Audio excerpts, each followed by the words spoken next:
Hey, what's up, guys? Welcome back to Muscle Minds with Dr. Scott Stevenson. I'm Scott McNally. All of our programming is, of course, brought to you by TrueNutrition.com. You can use our great code ADVICES to get some savings, and plus it'll help to support our programming. We are also brought to you by GetAzoth.com. We have codes for them as well. All that stuff will be in the show notes. Today, Dr. Scott Stevenson and I are going to talk about muscle damage and recovery. Dr. Scott, the floor is yours. What's up, man? How you doing? I'm good. I whipped this one up just today, actually, in about a half an hour. Okay. So it won't be too detailed. So here's kind of the big picture. One of the things that actually we'll start with Brandon Curry.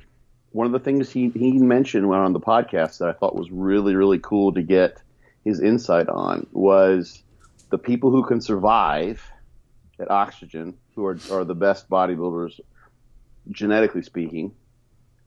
People like himself, all the monsters that train over there, are the ones that can handle the massive amount of volume that they make them go through. They just destroy them. Of course, they're doing everything to keep them recovered as best as possible. But he said guys would come in who'd want to train there, right, and they get blasted, get destroyed. And I would just keep pushing through. I would survive and do it because. Well, actually, now I probably wouldn't because I realized how stupid it was. But if I just, thought that was the way, I would do it. Yeah. But I would just overtrain. I did that for literally decades. Probably. I did that as well. Absolutely. Yeah. Keeping up with Shelby Starnes. Well, Shelby doesn't do terribly high volume, but we did 3-hour back days. Yeah, that's right. I remember lots of deadlifts. Yeah. Deadlifts were usually at the end, but that was after a bunch of other exercises. But hey, it worked for him. That was the thing, is it worked for him. It works for Brandon Curry. Didn't so much. It wasn't. I mean, I learned a lot from it. I really did. It was a very important, formative part of my training. The traditional bodybuilding approach we say is a lot for the genetically gifted or whatnot. It may not be the ideal approach for everyone, but these guys can seem to grow from this and these kind of volumes and maybe not as much frequency and just kind of trash the muscle and still be able to recover. I figured out that is exactly who I am. I'm one of those guys that you can say, oh, this is a traditional bodybuilding thing, and I could follow that, and I could get everything out of that. He has a unique body type in that he can push and push and push and continue to respond. So he's one of the genetically few gifted guys that have crazy recoverability, huh? Yeah, I mean, that's what he found, and he said that of himself, but he said that he was noticing that with the people who came through there as well, that the ones who survived were the ones who could handle that volume and recover from it. Yeah. So literally, and here's the way I sort of conceptualize this, is the more you can train, the more you provide a stimulus. But that's null and void. It's a moot point if you can't recover from that. So you have to have the recovery resources in order to match and then supersede the insult brought on by the training. Yeah.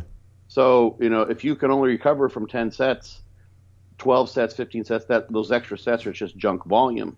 In fact, they can be more than junk volume. They can be dead weight, and they can reverse your progress, create an overreaching or an overtraining phenomenon where it's too much, you can't recover from it. So the extent to which you can train and make progress is a function of how much you train. So there's a dose response there, but where your dose response basically reaches a ceiling effect.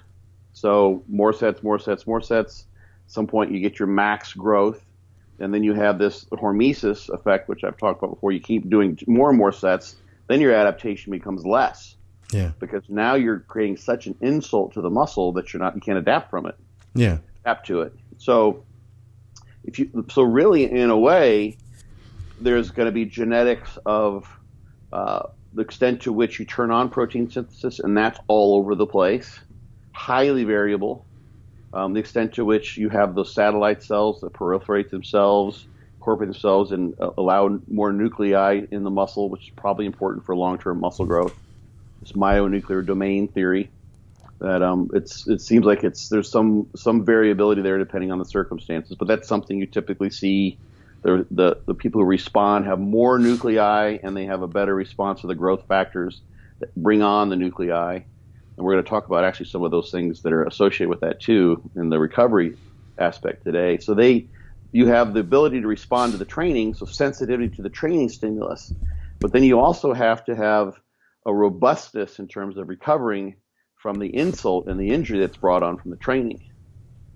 So you could be like someone who has this great sensitivity to the training stimulus and a great increase in protein synthesis. That's awesome. But if you can't recover from the damage that's brought on by the training, then it doesn't matter. Yeah. Because the damage and the muscle breakdown, which generally goes in parallel with synthesis, but that's really an understudied thing, could overwhelm the anabolic effect. So if too much catabolism can outweigh the anabolism, and then you're shot. Yeah. It doesn't matter. So that's one of the things. Actually, I was asked this question. I hadn't looked into it enough to give a decent answer. Time when I did Ben Pekulski's podcast, one of the questions he asked, and we know it's all over the place. I've talked about muscle damage and told the story about that guy who like basically felt no pain even though the muscle was damaged. So there's a psychological effect to this. Yeah. But they're starting to figure out now, there's probably many more, but there's several genes in particular that are involved with the extent to which someone experiences a muscle injury and the delayed onset muscle soreness. Okay. So you can kind of think of this as happening in two phases. So we know that the big thing about resistance exercise is how much tension you produce. So tension, metabolic stress, muscle damage is thought of maybe something that might have something to do with training. If you completely blunt damage, then that's probably not the best thing because there's a remodeling process that goes on. So if you wanted to make a house, a modest meek house, into a mansion, which is kind of what you're wanting to do. You want to build muscle mansions. We can quote me on that as a little clip we can pull out. If you want to build the muscle mansions, you're not going to have a house or a mansion that's made of little rooms like you would find in a small, modest home. You're going to have more myofibrils. They may actually even be bigger too. You're going to have to tear down some walls in that house in order to enlarge it into what would be a mansion. So there's a lot of breakdown that has to happen in order for the remodeling process to take place. Okay. So that you can have a bigger muscle cell. So a lot of things are going on there in terms of the ultrastructure of the muscle cell. So when the first thing that happens after you train, or what's happening during training, is massive amounts of tension that's produced. And we may have talked about before, I think several times, how you produce more tension per unit muscle during lengthening contractions versus shortening contractions, so you can lower more weight than you can lift. Yeah. You can take your in fact, it's an interesting thing. You can take like 110, 120% of your max and probably lower that 10 times, even maybe 20 times. Wow. Under control. Wow.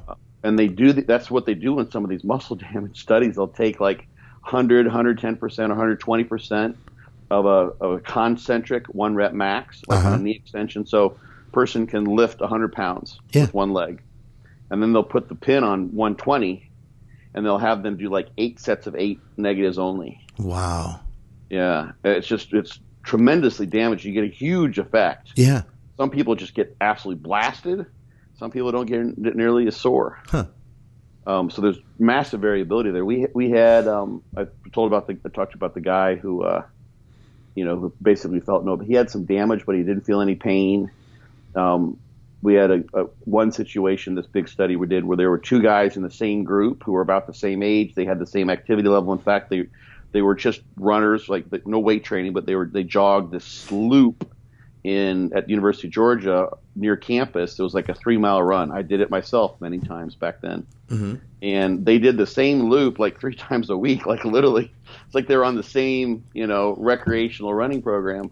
And one guy comes in for his 2 days post-test, and, he experienced some damage, but not very much. He was doing just fine. He said, hey, it's really nice out. Do you mind if I go for a run the next couple of days? And they're like, nah, probably not. We just want to leave that be. We'll just, we want to let this take its course. Another guy came in who was in his group. Same weight. He used the same loads. Everything else was the same on paper. Mm-hmm. And he literally, he came in and he couldn't even sit down. He had to fall onto the couch we had in there. Wow. because his quads were so whacked. His legs were just destroyed. Like, I don't know, he was doing the kamikaze out of the toilet seat at home, I'm sure. Yeah. Probably had to have someone lower him there because he was so fucked up. He missed work. He didn't go to work the next. He left work the next day, and he didn't go in that day. Wow. Because he was so destroyed. So there's giant variability. We had a study with older folks back in the day, and there was one guy who said it. This was the cool thing about working with older people. They don't complain. Okay. Like at least that was my experience. They're very, very hardy. They've been through a lot of shit. Maybe this is selection bias. We pull in those people, to do these studies who just don't tend to complain. They're not doing it for the money. They're doing it because it's interesting. They're all set up. They're 65, 70 years old. So it's not like they need the cash to go out and drink on the weekends, like what happens with a lot of college students. Right. And this guy came in like, "How you doing?" He's like, he was actually a professor in another department. Super nice guy. So we went up to the leg extension. We wanted to test his max, and we had used about 100 pounds, I think. And he asked for some help so he could get on the machine because he couldn't. I think he used his left leg, like the non-dominant leg, and he couldn't get onto the machine because he could barely bend his leg. Wow. We barely got his leg down, just flexed to 90 degrees at the knee so that he could we could test his max. And it was I think it was 15 pounds. We had to get out the partial weights. Wow. Because he was so weak. Felt horrible. We crippled him. We didn't mean to, but so there's that primary insult. The first thing that when you're doing especially eccentrics that load the muscle more per unit muscle. That's why you can lift more than you can lower, because the muscle produces more force intrinsically during those lowering exercises, the lowering contractions. And the energy demand of those is minimal. That's why you can take a concentric, you can take 10 or 20% more than your concentric max and lower that repeatedly without fatigue. Yeah. Something about the way in which the force is produced is not energetically demanding. You don't get very fatigued. It produces a massive amount of force, though. Yeah. So that's the trade-off.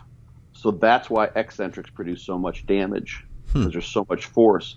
So you have a primary insult that happens there. Literally, you disrupt the myofibrils, the contractile material in the muscle cell.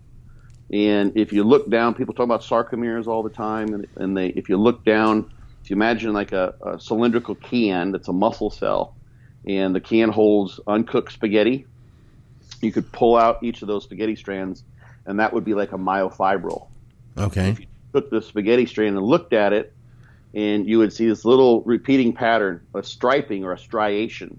That's when muscle biologists talk about striations. Okay. They're talking about that.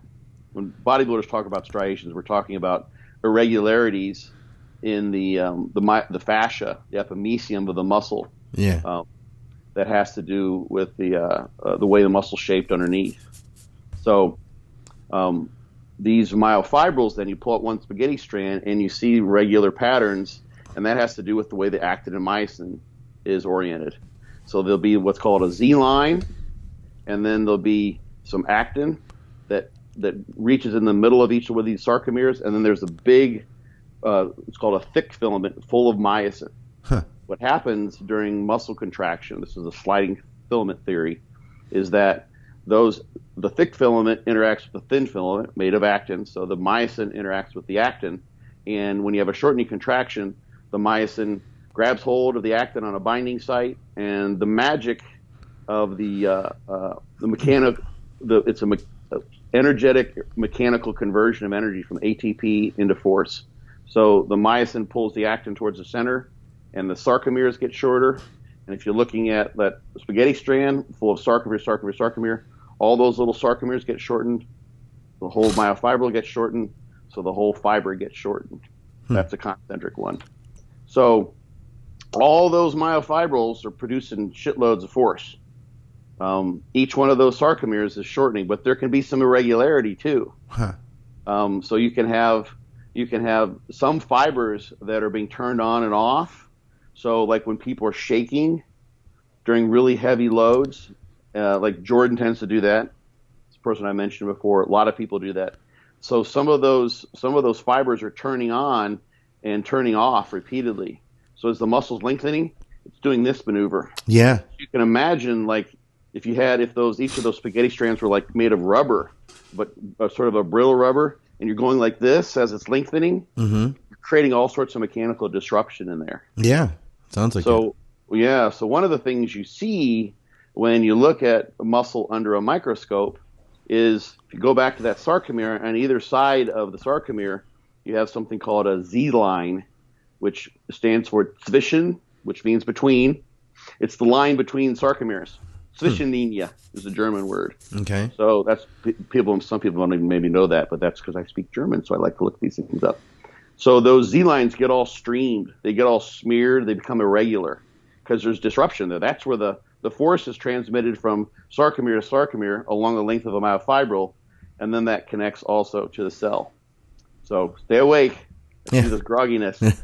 So I see it. I can see it happening. Well, you're starting to lose me. You're starting to lose me here. I'm hanging in there, but we're getting to a point where okay. So guess what? There's genetic variability in the genes that code for those proteins that hold the sarcomeres in place. Some people just get hit more. Whatever mechanical tension they produce, it gets hit more. So there's an ACTN3, which codes for one of those proteins that connects the Z proteins to the actin. People who have the right actin gene are sprinters, and they have lots of type 2 fibers. And those people also tend to have less muscle soreness. So have you ever heard of a really good bodybuilder who had a background as a sprinter or a running back, something like that? Well, I know, let's see. I mean, I have heard of that before. I have heard of Dave Palumbo used to do a lot of running, he said, in college. He was an endurance runner. Okay. So he's kind of different in that regard. Okay. Dave Henry was a sprinter. Was he? I just saw an interview with Melvin Anthony. He played running back. Oh, yeah. John Meadows was a champion sprinter. I think high school, like state record sprinter. Was he? Okay. Yeah, he's one of his kids is really fast. So there's tons of them. The people, running backs are fast guys that are muscular. They're going to have the right type of actin or actinin protein or the right gene there. So that's a spot where some people just get more fucked up from the primary insult when they get sore. Okay. So they're going to get, for any given amount of reps and sets that you do, they're going to have more mechanical disruption from the very get-go. So then what happens, of course, if you're sore right after your workout, you're probably screwed. Things are going to be pretty bad. But most people have a soreness that will peak 24, 48, maybe 72 hours. That's a secondary inflammatory response. So throw up that figure that I sent you, if you could. Absolutely. So some of this, I suspect people will go back and listen to it again because I throw in a lot of details. But basically, we've got this primary insult, the tension that disrupts the myofibrils and damages the fiber. And then the fiber goes in, or the body will go in, and this involves the inflammatory response, which we won't go into. Talk about details. You literally roll your eyes back, fall in the back of the office. All right, I've got it up. It's a clear GIF or GIF, however you say it, file, or actually I think NPEG or whatever. But it's a PNG clear file, so I can see it. We can see through it. It actually allows me to. I'm behind it right now, so nice. But we can read it. We can read it though. So at the top there, at the very top, I have genetic variants. They change inflammation recovery. Okay. And thus, this is the whole idea here: your training approach and potential. So if you're someone who can only recover from so much, then you can only train so hard or with so much volume and produce so much of a training stimulus. Mm-hmm. You have to be able to recover. So at the top of that cycle that I've got there, it says training bout, the primary mechanical injury or stress. Yeah. That's from tension. So that is what, if you follow around clockwise there, that's the actin-3 structural protein that I just mentioned that's involved with connecting the actinin or the actin of actin and myosin fame to the Z lines. And then you've got secondary inflammation, which is what gives rise to DOMS. So you can see this all sorts of ways. Like part of that is when creatine kinase levels will go up. So sometimes people go in to the doctor, they get blood work done, their creatine kinase is really high. So you have to ask, when was the last time you trained? and they can do an isozyme analysis on that. So there's creatine kinase in your heart, there's creatine kinase in lots of tissues, but there's a muscle-specific creatine kinase. When you have this inflammation happen, literally the creatine kinase will leak out of the muscle cell, and it'll just be picked up on depending which analysis they do. Yeah. The people think, oh gosh, you've had a heart attack, or maybe you're having one, because when heart cells die, they basically lyse, the cells open up, and all of that creatine kinase gets leaked out into the bloodstream. Oh. But that's a heart-specific isoform, not a muscle-specific one. Okay. So that's a way to differentiate that. People go AST and ALT. Those are the what do we call the liver enzymes, the transaminase liver enzymes. Those are found primarily in liver because of liver's functions, but those are also found in skeletal muscle. Oh, okay. So, and if you go in and it'll last up to a week actually in one of the particular publications that I've seen. They do a damaging bout, and those enzymes go sky high. AST a little bit higher than ALT when it comes from muscle damage. Okay. For like a week. Huh. You may have to wait a week before you can get those levels down. I almost never see anybody who's shown me blood work, who's been training on a regular basis, they could wait 2 or 3 days. They're almost always above the upper limit in the normal range for both those enzymes. Okay. So you've probably seen that with your own blood work. Absolutely. People are like, oh, well, it's because of I'm taking this, that, and the other. And like, don't worry about it so much. But it will be there probably all the time. I see this in people who aren't taking anything because they train.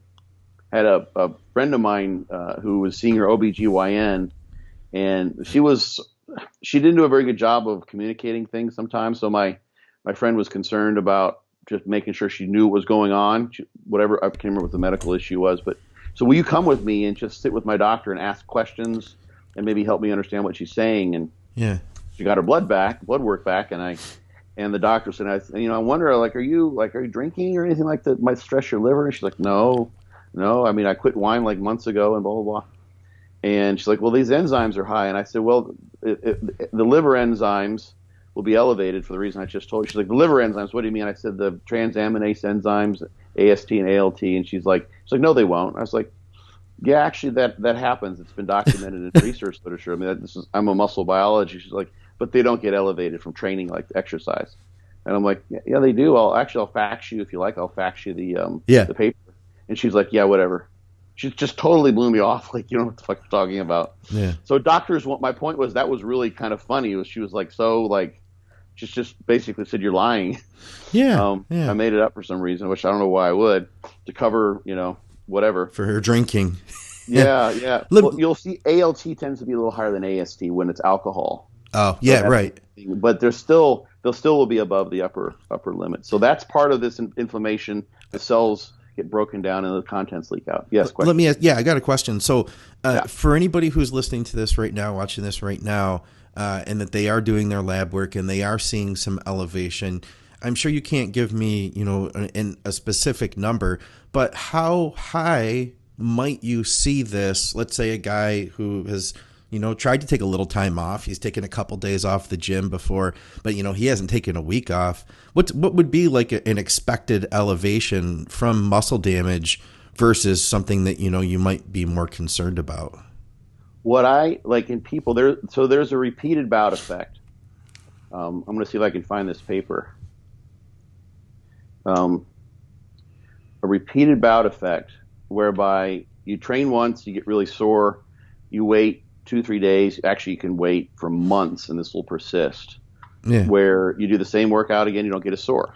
So when you come back to the gym, if you had a long layoff, you get sore as shit. You don't have to do hardly anything to get sore, but then that goes away. So the same thing happens with these enzymes, like everything that's involved with that repeated bout effect. At least inflammation involved with the muscle injury, is reduced. So it's hard to say if the person's really well trained and they've been training and they're on the same training schedule, it might be very small. Okay. What I see most of the time, and this is just purely quote unquote pseudo clinical because I'm just seeing people's blood work. I'm not analyzing it like an MD would. Right. But I know how to read it. We were taught how to read it in acupuncture school, mainly with the idea of this looks weird, send them to a doctor, refer them out. But usually like 50%, like if the upper range is like 50 or 60, depends on the lab for those enzymes, you might see something 75, 80, 100. Okay. Like twice the upper limit. That would be the highest. But if it's changing, that's the thing really to look at in a lot of these things. Are they out of range? Yeah. And what can you make sense of that? So you might, like, if someone is not out of range and they've been training and all of a sudden they add in orals or some supplement that taxes their liver. A lot of things can. Like sometimes people are just taking so much shit that the liver has to process that it will cause some damage to the liver cells, and you'll see that for that reason. But this is just a totally normal thing. Let me see if I can pull up. I can probably get you a picture real quick. I can find this paper. We can put it up because it will go sky high. Let's see. If you haven't been training? Yeah. Okay.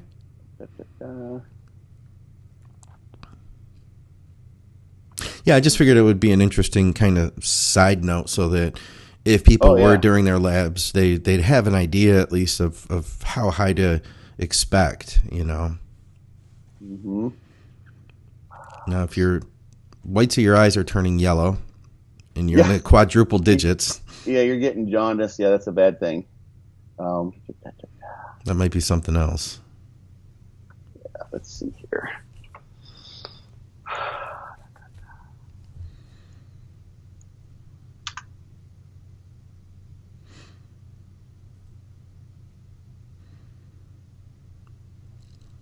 Here we go. It wouldn't take me too long. All right. So here is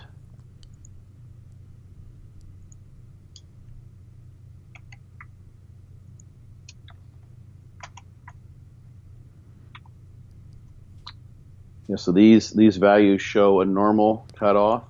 First one is AST. Let me get you this here. I'll clip it out from my screen capture. All right. Then I shall edit it all together so that this is all seamless in the final show, guys. If you want to see the edited versions, we put this show out over at YouTube. It'll be coming out on Friday, but we enjoy doing this with the live studio audience here at Facebook. So good to have you guys. So those are individual plots. What I just sent. All right. And they made some measurements beforehand, and then they followed them for 10 to 12 days. Some people were still elevated above normal. Let's see here. Yeah. That's AST, and here's ALT.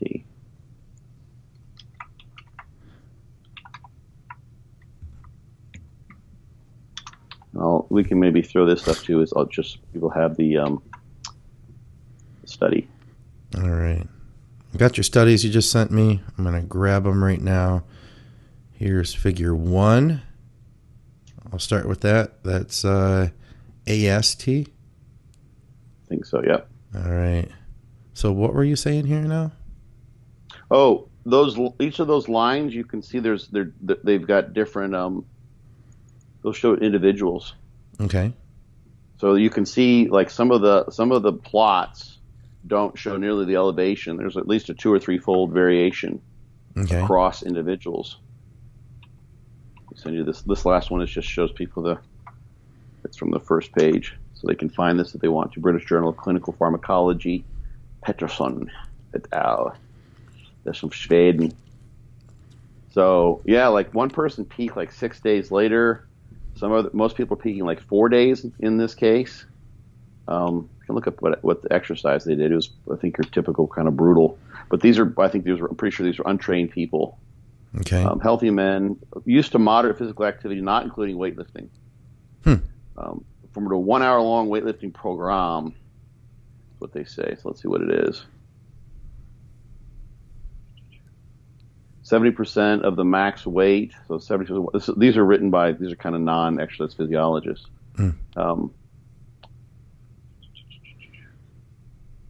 Table 1. Oh, they have oh, that's nice. How awesome. Here's what they did. I don't know how many sets they did here of this, but they did 1 minute's rest between sets, trying to get 12 reps. 12 reps were not reached, then the weight had to be adjusted. 3 sets. Okay, so 3 sets of each of these exercises. So I'm going to send you this regime. I think it's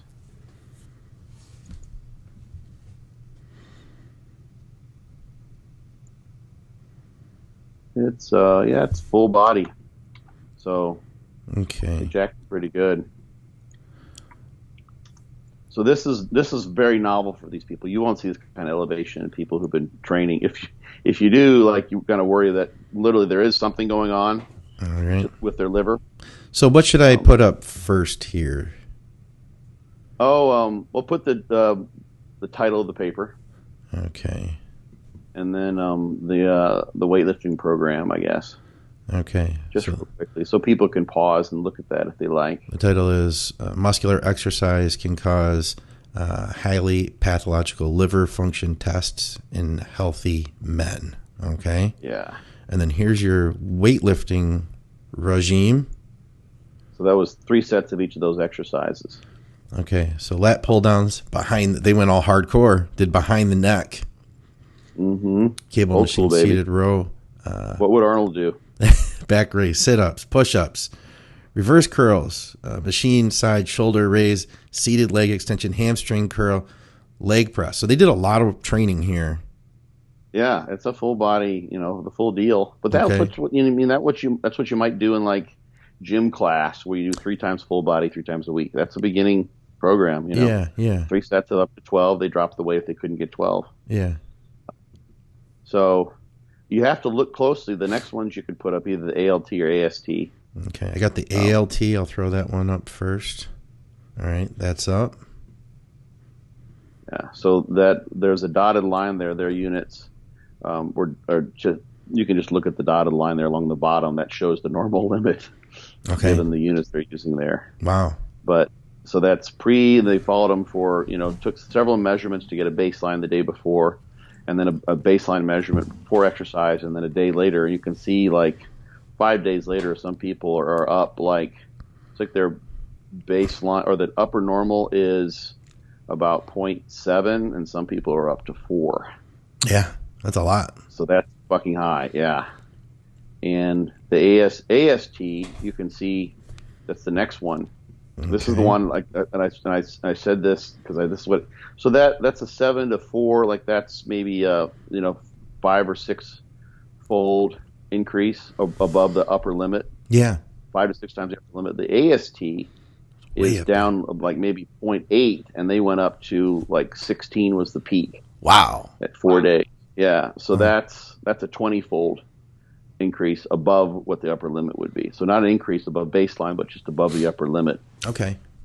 Most people, when they get blood work done, they have previous values, but they're not doing repeated measurements like this. But so you can see, but look at the variability. Like there's either of those graphs. There's and funny, that's interesting. I think that they numbered the subjects and used the same indicators, squares, triangles, and it looks like there's like one person, maybe it's hard to say, like 8 is the filled in circles, and they had a very low AST and a very high ALT, so they might have been drinking, but it still follows that pattern. So that's really interesting as to why that did that, and they're so blurred out I can't tell where they were baseline wise. Maybe they were drinking from the pain. Like, oh my god, I gotta dumb this shit with some vodka. Gotta dull the pain. So you sent this over to that doctor who said that you were totally making stuff up. She was just like, she just totally dismissed me, which was like, okay, like I'm just trying to help here. Yeah. That's what I'm here for. Like, but so this is good for, I think, people to know. Basically, if you are getting your lab work done, I mean, what are potential rises that you might see in your ALT, AST? But I guess that's kind of on an aside of where we were going here. Yeah, but it's important. I mean, it's a very important information that some people maybe get more out of than what I'm kind of talking about here. that will heck, you could even use this if you wanted to some degree. Muscle soreness and creatine kinase and myoglobin, and you can look at things like the T2 contrast shifts with an MRI. There's a bunch of different ways you can evaluate the damage that happens in muscle. Like the MRI relates to how much water goes, and you can actually see like increases in muscle size by like 20% just from the swelling in the muscle. Yeah. Those things they follow different time courses to some degree depending on the study and the person. Yeah. So someone maybe goes in there like, you know what, I feel like I'm doing everything the same with my training. I don't feel like I'm more sore, but who knows? Maybe they've added curcumin, which has an anti-inflammatory effect, or at least affects the pain perhaps.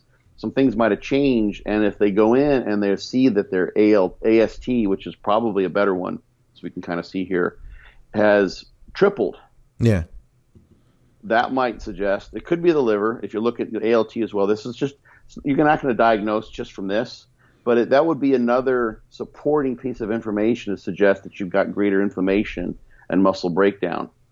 If you're doing blood draws on a regular basis, it's like, you know what, at this time I felt crappy, my strength was poor, I didn't feel very recovered, I felt like I might have been a little more sore than I normally am, and lo and behold, my AST is pretty much steady at this value, and then on this at this measurement, it was 3 times what it was otherwise. Yeah. Always high because, you get the damage. It's just keeping a high baseline in most people that resistance train. Not everyone, but many people. But it varies tremendously. You can see in these figures, it's all over the friggin' place. Yeah. I mean, like a 10-fold range at least in both of those enzymes. Absolutely. Yeah. So that's back to the first figure that I sent. I don't know if you can put that up easily. The one that you had messaged me earlier today? Yeah, that one. Yeah. Sure. It'll take me a second just to pull it back up. Give me just a second here. Oh, yeah, no hurries.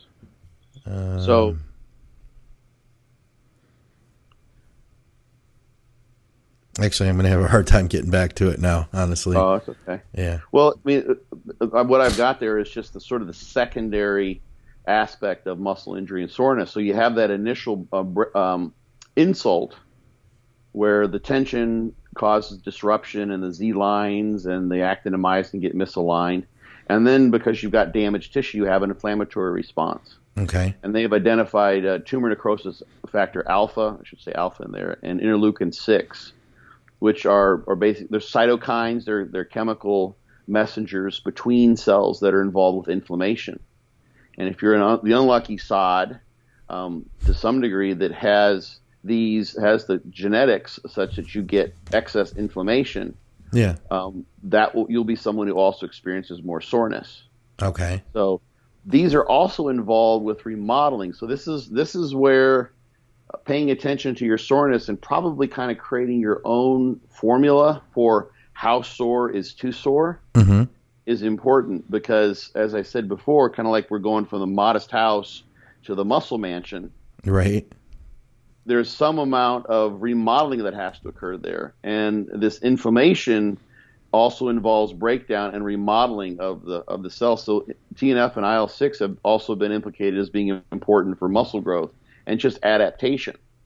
So if you have too much inflammation, though, that doesn't behoove you. That's not in your favor. Okay. Because you're not recovering properly. You're just staying inflamed. Yeah. You'll see, I think it's tumor necrosis factor alpha is involved with strength loss. Okay. Following, actin 3 is, that's the one that's involved with strength loss. So if you have an actin 3, the structural protein that really doesn't do as good a job of keeping those Z lines together and from streaming and breaks down more easily, structurally probably, you're going to have less actin and myosin available to produce force because for whatever reason, your actin 3 being one of them, your actin and myosin gets disrupted more so by the actual training. So you experience a greater loss of strength because of that. Same thing can happen here. The greater you're inflamed, the more muscle damage you have after the fact with this inflammation. The more it's going to hurt when you go in there and train. Sometimes you go in, you're just too sore. You're like, this is just not a good idea. Yeah. Some people can train through that. You can train through just about anything. But whether it's the right amount of soreness that tells you you can go on, or whether you're so sore, which is just a surrogate, it's not telling you exactly what's going on. But if you're so sore and you maintain that continually, you're never coming around and recovering from the stimulus of the previous training bout. So you're just staying in a poorly recovered, poorly adapted, or not adapted state, and you just don't grow because you're training too much or too frequently or both. Yeah. And I've been guilty of this one for many, many years. I think we all have. You know, I find just the people I work with. Except Brandon. Yeah, except for Brandon. Except for Brandon. Yeah. No, Mr. Olympia. So there you go. Right. I do think that's the case. I feel like everybody that I work with, and you know what I heard John Meadows say not too long ago on one of his YouTube videos. He said, you know, I see a lot of people that overtrain in bodybuilding. He was like, I don't know if I've ever seen anyone that undertrains. Yeah. You know, it's rare. I think not amongst the people who are good. Yeah, yeah. Well, I think probably not amongst the people that are like really passionate too. We love being in the gym, you know. Yeah, people that love doing this. Like average people will do that. I think they're getting to be now. This is not, and this isn't like it's supposed to be. I'm not picking on this notion directly, but the whole idea of getting effective reps and volume being the driver of muscle growth. Yeah. Has people a lot of times, and I've gotten some crazy message of someone who's doing like 40 sets because more is better in terms of volume. Yeah. And like you just obviously can't do 40 all out, you know, nose to the grindstone, you know, go for it types of sets. You know this. So there are people I think that are doing so many sets and they're having to sandbag doing those sets. Yeah. So they're not training enough or hard enough, basically. Yeah. So that's the thing that's interesting is I think if let's just say you decided to do like, so this I'll step back here. Yeah. Soreness and muscle damage is associated with the primary and the secondary insult. But just because you have muscle damage, just because you have soreness, doesn't mean you're going to grow from that. And clearly, obvious example is you take something like running or an endurance bout that you're not used to doing, that doesn't produce muscle growth, at least in a substantial amount. After you get used to doing it, and you can still get sore. Yeah. But you know, you can get sore during endurance exercise, but that doesn't mean it's going to make you grow. So you can get sore doing a bunch of volume where you're leaving 3 or 4 or 5 reps in the tank, and none of those sets are all that difficult, and not grow from that very well. You'll be sore. Yeah. So this is where using soreness as your surrogate marker of am I overtraining, undertraining? So then what do you do? Like, oh, I'm too sore from doing 25 sets, so I'll drop it to 15 sets. Yeah. And you do 15 kind of wimpy sets, so you're not that sore. And what you haven't done is created the proper signal in terms of force or progressive overload to produce more muscle growth. You're just not training hard enough. So I think people can do that sometimes if they're too focused on this volume thing being the driver. Because if you take more of, like, here's a simple way to say it. This is how I kind of conceptualize it. If you take a subpar set, so you could do 3 of those sets and it might equate to 1 all-out set, and you keep adding volume of subpar sets like that, eventually you're going to get where you get plenty sore, but you're not going to be able to grow anymore unless you start training harder. Yeah. Doing more of those subpar sets eventually is not going to cut the mustard. You'll reach a law of diminishing returns and a ceiling effect where doing a bunch of subpar sets, lots of reps in reserve, just won't cut the mustard. You have to get stronger. In order to get stronger and push the envelope, in order to get larger, you're going to have to start training closer to failure over time. Yeah. So you can get plenty sore from 20 of those sets, I think. And some of that has to do with this primary and secondary insult we're talking about. So you're getting sore from all that volume, just like you get sore from running a bunch. That's not the best way to grow. So you can get sore from doing a bunch of weight training that's relatively easy, but that may not be the best way to grow, at least in the long run. Yeah. It will initially for many people, but eventually the ante is going to have to be upped in terms of force and effort. That makes sense. Yeah. So there are genes for the TNF-alpha and interleukin-6. And so then you have this inflammatory response. You want recovery and repair and remodeling. And they've actually found out that there's variations in the gene for insulin-like growth factor 2 So people use IGF-1 all the time. That's known to induce myogenesis, and it's anabolic. It's sort of the similar way that insulin is. There's some receptor cross receptivity. Insulin and IGF-1. So people take too much IGF-1, they'll get hypo because it binds to the insulin receptor to some degree. But insulin, like growth factor 2, is a little less understood. It's involved, at least to some degree, in myogenesis and embryonic muscle cell development, which basically points in the direction of satellite cells. Satellite cells are basically undifferentiated stem cells, like embryonic cells to some degree. Yeah. So variations there also have an effect on how much soreness you experience and how well you can recover too. So you can see, like, if someone has the combination then of things like very sensitive to the training stimulus, they turn on protein synthesis really well. They have lots of satellite cells, and those growth factors that turn on satellite cell proliferation and differentiation are turned on to a very large extent from a training bout. They don't get much structural protein breakdown, so they can do lots and lots of sets and accumulate that stimulus that they're already really sensitive to. Their inflammation isn't that bad, and they've got the right kind of IGF-2 gene. So all these things that are involved with repair and remodeling are limited, but they have some of that, of course. You don't want to completely blunt that. That's what NSAIDs have been shown to do, non-steroidal anti-inflammatories. They'll inhibit the inflammatory response by blocking the COX, the cyclooxygenase enzymes. And that's not good. You can actually blunt protein synthesis. You'll blunt breakdown too, but you also blunt the satellite cell proliferation. You can bring, in many of the studies, you can bring muscle growth to a standstill that way. But I always talk about, there's one study with older folks where the anti-inflammatories made for better growth. Older folks tend to be more susceptible to injury. So they might have tempered the inflammation down to a more optimal level that allowed for growth to happen. Wow. So that points to, it's like people will often ask, like I had a question on Instagram just a few days ago, and it was like, are 3 sets to failure better than a triple rest pause set? I think he meant like what you do in DC training. Yeah. And they just said it that way. And I said, well, that depends on how many of those sets what your overall volume is per workout and what your frequency is.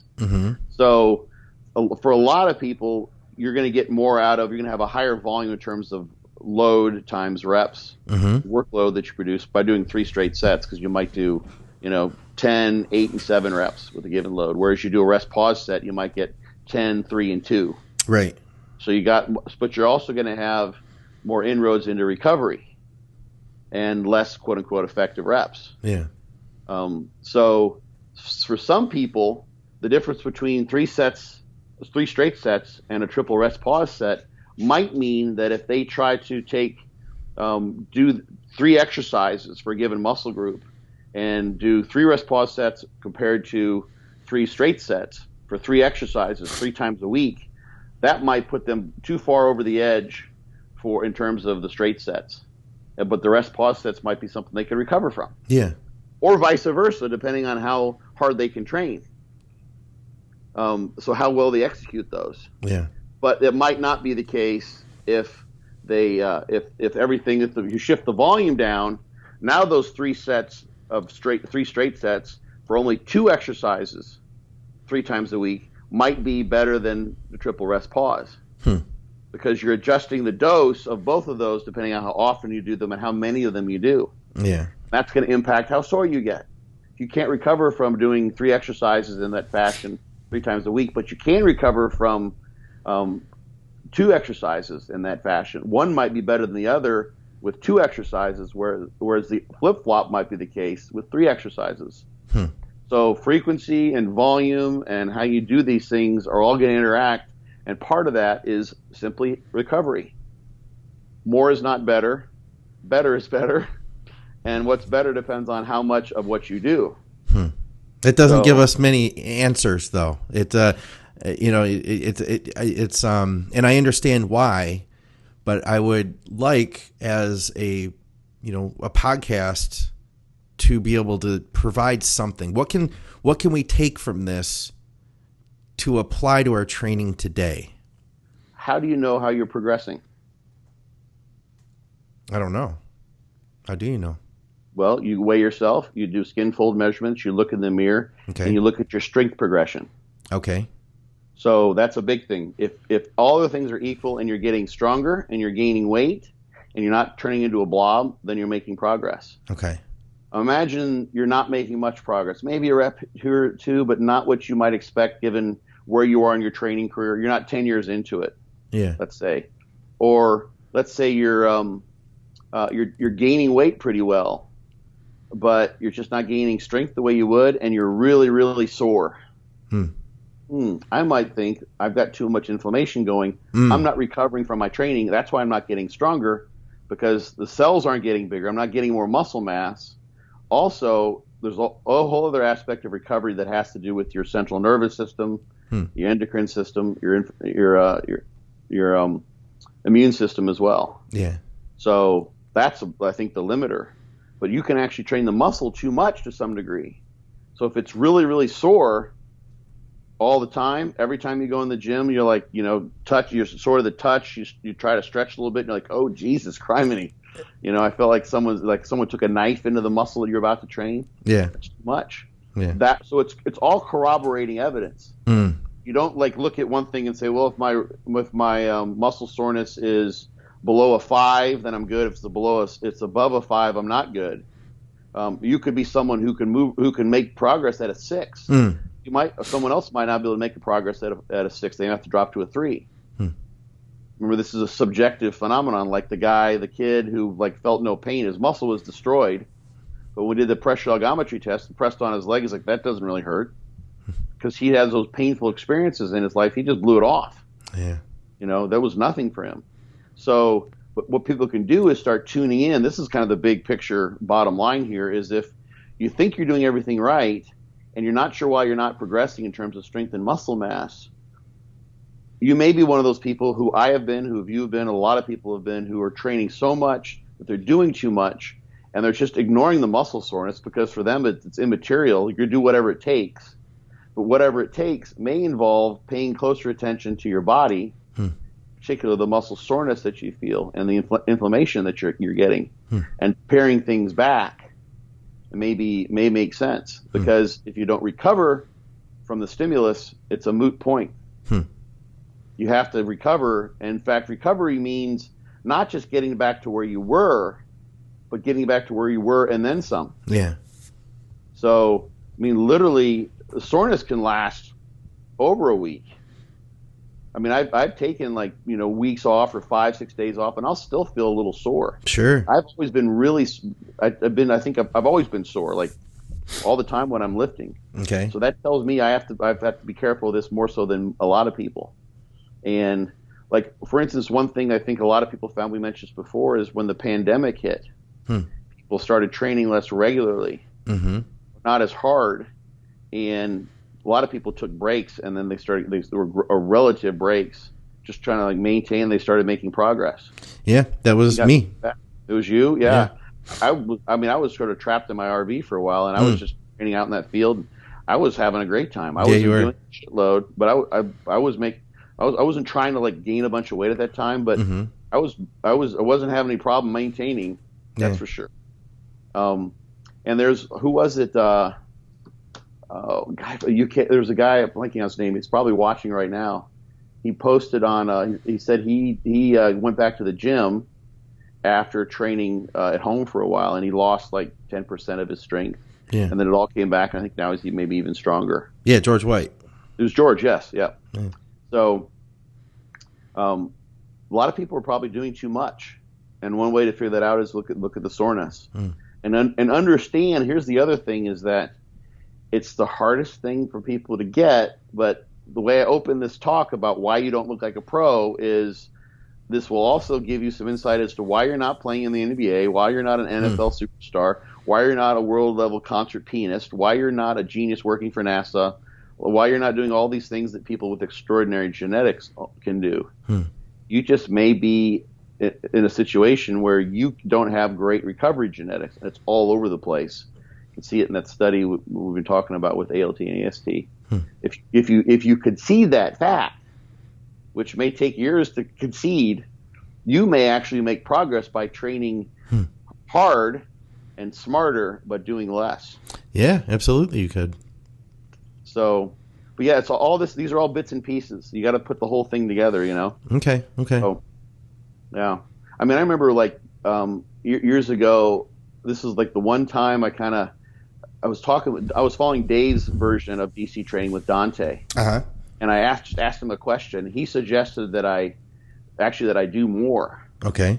And I didn't think I could actually because I was so sore. Yeah. And there's a little more to that story, but I was like, I figured I'm gonna overtrain because I was getting myself so sore just from doing DC training. Right. Which, funny enough, so many people look at on paper now. They're like, how can that possibly work? Like in the context of doing 45 sets a week or 30 sets a week or whatever. Like, how can you get away? Like, you're just training like, you know, a couple times every 9 days. Like, and you're doing like one rest part. Like, that's not even really 3 sets. Yeah. You know, like you're doing like 6 sets a week, or not even 6 sets a week. Like, how can that possibly happen? Yeah. Well, it's because you're training really fucking hard and you're forcing the progression with progressive overload approach. Yeah. So, anyway, that's kind of what I wanted to talk about today because there's a lot there. It's interesting. Even anti-inflammatories might be, you know, something that some people could use. That's what I would love to see. I would love to see a study. I'm putting this out there, you know, actually working on something with Alan Aragon and Brad Schoenfeld and Guillermo Escalante and Chris Barakat. We're writing a paper, which will come out. Chris mentioned, I think, on his Instagram. And maybe I'll ask Brad if he's interested. I would love to see a paper where they look. There's 2 ways you could do it. You could set some people up on a program that's previously been shown to produce good muscle growth, and then look at, you have a control group, and then maybe you have like 2 other groups that took NSAIDs in graded doses. Or there's a million ways you could do this. Basically, the question would be experimentally: are there individuals who get better muscle growth for a given training program if they dampen down inflammation? Yeah. They're over-inflamers, we'll call them now. They're not hypo-responders or non-responders, but they're over-inflamers. Yeah. So you give them small amounts of aspirin or, you know, small amounts of NSAIDs, like in this study with older folks, and you temper that inflammation, which in their case is excessive for adapting to resistance exercise as far as muscle hypertrophy goes. And you grow better if you're less sore. Yeah.